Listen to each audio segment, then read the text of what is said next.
Pasay. Surprisingly, Sanko is starting and he's not coming off the bench here to counter Lalata and Igilos. Sara is there right in front of him now with Archie Concepcion. The Royal Bazooka with a jumper.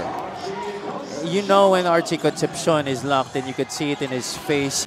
Archie Concepcion, Jason Apolonio, and Mitchell Maynes. I think that was the last time, and that was definitely before Balti came in. Archie fires and hits. 5 points to open the game. Archie, now it's Lawrence Paul Victoria na nakabantay. Lalata right at the nail. That's a jumper para kay Chris Lalata, and they're up 7-0. Clemente misses the layup. Victoria, full head of steam, and Lawrence Paul Victoria using the left hand. Just the ability to finish with either hand has given him all sorts of advantages coming down the lane. Wow. Raymond Binuya weaving through traffic. Bonifacio drops Pangilinan. It goes to Victoria with the slowest of layups. Wow. I still do feel the lore of this place. Talagang kakaiba yung aura pa rin talaga pag pumapasok dito. As you see that 3 by Don Gumaro. Katawan ito. Joey Barcuma. It's Warren Bonifacio getting his first field goal. Nice matchup with Joey Barcuma. And Gumaro.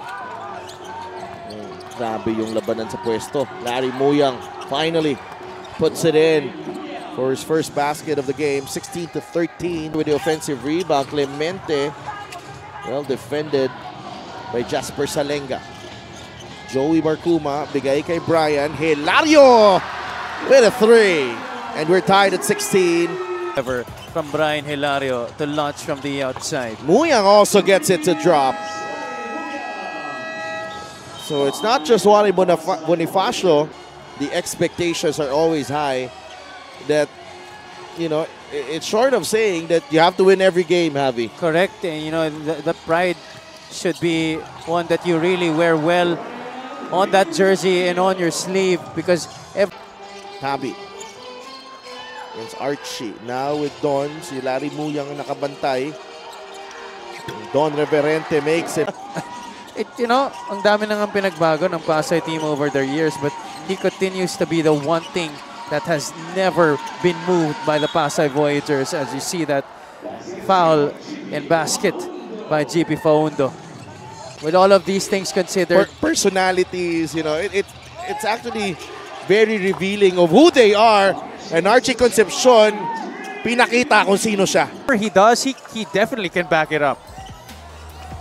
Ito yung kanina eh. That 3 ball on Toby Agustin.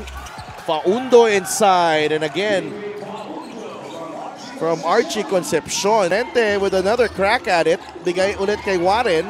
Nandun si Muyang. Palpal ang inabot ni Bonifacio. CJ Delfino. Atake. Muyang reverse.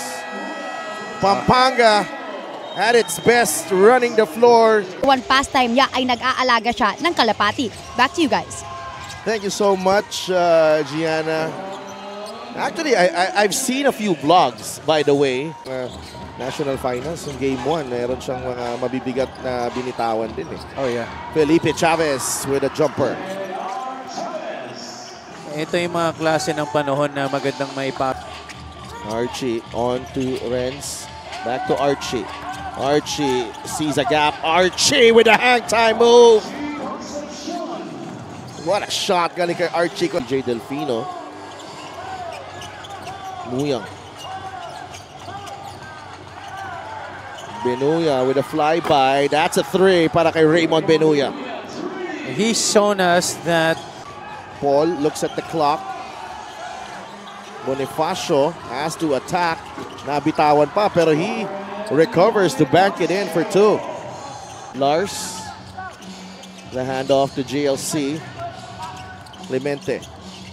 To Gumaro. Launches the 3. It's good.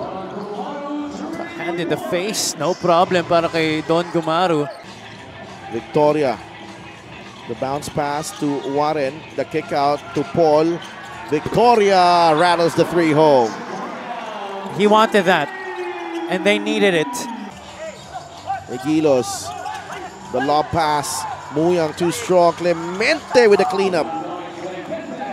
It's just so tough for Pasay, you know, you deep. For Pampanga, Archie Concepcion is back on the floor. 10 points, 4 rebounds, and 4 assists for Archie. Gumaro in the lane, short on that one, and Jamo Egilos converts on the follow-up. Tabi, nagmamadali. Cyrus will launch the three and miss. To set it up once again. Victoria, squeezing through traffic. And Lawrence Victoria splitting the defense. Gumaro to Egilos. Egilos pulls up. No. Rebound, Larry Muyang for 2. If you're Jamo Egilos, you're very confident. Vice versa. Dan Sara pulls up the jumper. Swishes through para kay Dan Sara. Beda from high school until college. In the NCAA, medyo ganito talaga yung physicality eh. Muyang wide open. Archie Concepcion. To have this pink C part in the middle. AJ Coronel off the glass and in. Despite the make, that was a tough shot. Knight from the outside. Well, Pampanga has been able to have a high clip from beyond the arc. 6 out of 10. Now 7 out of 11. Wow. Very impressive. But the shots really haven't been falling. Alcoriza uses the Muyang pick. And as Alcoriza scores on the break. Pampanga from beyond the arc. 2 of 13 for Pasay. Hilario pulls up. Yes. No. And Arminion with those quick hands taking that ball away. Alcoriza, the 8th three of Pampanga. It took for the Voyagers to get their first field goal in this game. Pampanga, as much as possible, they really prevented Pasay from getting things easy. Na-trigger talaga ako nung sinabi niyang nagpapayat and lessen ng sweets. And I felt like I can relate. Is it actually 16 yan. Lalata is back on the floor. Clemente against Toby Agustin. Got the step. And John Lloyd Clemente. Such a simple move. These guys, they really gobble up rebounds. Benuya against Chavez. Nice little matchup there. Benuya sails in. A lot of confusion on that ball. Clemente. Lalata with a jumper. Good. That's a warm-up jumper. Wide open look. For Goes to Lalata. The drive from Chris Lalata. 20-point lead for Pampanga. 8. The steal here. Live turnover. Victoria using Coronel as the cushion there. Buti na lang nandun si AJ Coronel. Raymond will fire a 3. Yes. You can't be nonchalant defensively against Pasho against Egilos. Out to Tabi. That's a 3. Yes, sir. Para kay Cyrus Tabi. They need good stop for Pasay. Tabi rushing. Tabi laying it in. There you go. Now it's just down to 14 points. Taking down shots, free throws, and a basket, but that's too early in the shot clock. Lalata, easy too. Archie Concepcion again with the assist. Mabuti sana after that missed basket, you get the stop again, but now it's back to a 60-point lead. Wow! Where did that come from? Lawrence Paul Victoria and finishing. This is the play of the game brought to you by 1xBet, title sponsor of the MPBL. Your choice, your victory. Feel more game with 1xBet. Look at this move. Woo-wee! Me, oh my. Lawrence Paul Victoria. Lasco. Archie goes downhill. Archie Concepcion, basket and the foul. Strong move galing kay Archie Concepcion.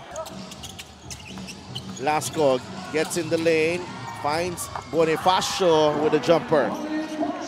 82 to 68. That's the only put some doubt on the minds of the Voyagers ball handlers na nagdadalawang isip sila parate sa pag-atake nila. 82 to 70. And, you know, time not on the side of Pasay right now. Lawrence Paul Victoria goes to Jopet Soriano. Nice fake by Jopet and he banks it in. And they got that one quickly. It's everything. Coronel to Jopet Soriano. Will they count it? No. I don't think that's going to count. That shouldn't count. If this isn't a sportsman-like foul, Avi, because there's no play on the ball here. That's possible. There's a hold down by Renzo Alcoriza. Kaya yung senyas ng ating referee, yung mga bench ng Pasay, unsportsman-like kaagad. Oh. Upon review, basket counts for Jopet Soriano. Pero wala nga sportsman-like foul. Play para maidikit ang Pasay. The lead is down to 7. See the troops here. Concepcion drives. Layup is good. Archie Concepcion, what a response. Finds AJ Coronel, fires a 3, no good. Bonifacio is there. Basket plus the foul. 37 seconds remaining. 84 to 77. To make it a 2-possession game, Warren sinks the free throw. Taps it away. Still Concepcion. Atake si Archie. Bigay kay J-Mo. Igilos the hang time. And a foul on Jopet Soriano. 2 free throws for J-Mo Igilos. 16 seconds remaining. Pampanga made to sweat again in the end game. In their first 13 games. Bonifacio from the corner. That won't go. Rebound ni John Lloyd Clemente. Lars Muyang will hold on to this basketball. And it's on to Archie Concepcion, who fittingly grabs the game ball. A strong response from the reigning champions as Pampanga overcomes Pasay 86 to 78. Let's go to Gian Alianes.